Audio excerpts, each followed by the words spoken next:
Yo, it's your boy 3G, and today I want to talk about sleep, aka that thing I watch you do every night. That was weird. In my completely unprofessional experience, there are 5 types of sleepers, and the type that you are says a lot about who you are as a person. And you can trust me, I've done a lot of research on the subject. Google.com types of sleepers. Number 1, the planker. Remember that thing we were all doing back in 2010?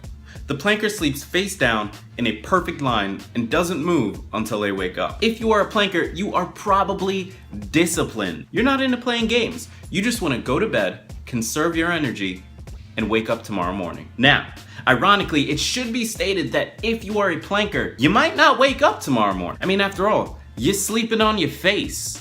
Last time I checked, you gotta breathe out of there. Number 2, the cuddler. This one comes in a few different forms, but the idea is the same. You need to be cuddling something. Either you're cuddling your partner. Night, babe.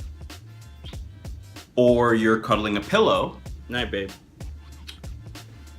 Or you're cuddling your knees. Night, babe.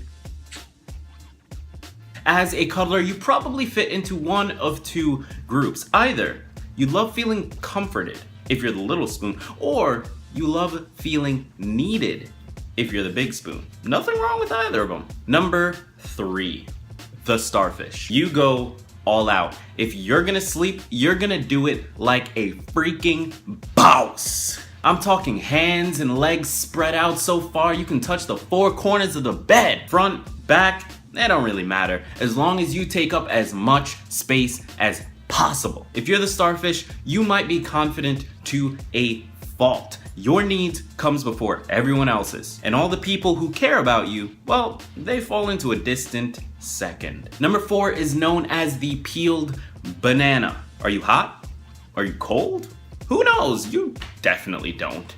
The peeled banana doesn't quite sleep with the sheets on or off. They're somewhere in that weird middle ground, that limbo. They just torture themselves all night. If you're a peeled banana, you are probably a little bit indecisive. You don't know what you want out of life, and when you do manage to make a decision, you end up regretting it almost immediately. I'm gonna be real with you. This one's probably me. Straight up, as soon as I get into bed and I pull the covers up, I immediately begin to melt. But then, if I take the sheets off, what happened to global warming? It's about to be Ice Age 7 in here. What's a guy supposed to do? Number 5, the bump and grind. Do you remember back in middle school when you had your first dance? You and the person you were super into, you'd get onto the dance floor, the music would be bumping, and you guys would be too afraid to touch each other. Yeah, that's not you at all. You treat the bed like it's your own personal nightclub. Seriously, when you go to sleep, it's like DJ Khaled just released a new song and you're trying to impress your Tinder date. If this is you, you are cocky. So cocky, in fact, that everyone else around you needs to stop what they're doing and pay attention to your booty. Now that's it for the 5 sleeper types and what they might mean about you. I just want to leave a quick disclaimer in that I've done 0 research on this. I'm just telling you what I'm thinking. This is just my thoughts, that's it. Who do you know that matches one of these types? Tag them, link them, send it to them, tell them to watch it, send them over, be like, hey, Gregg's cool, this video's cool, You don't have to do that. You don't have to do that, but you could. Subscribe!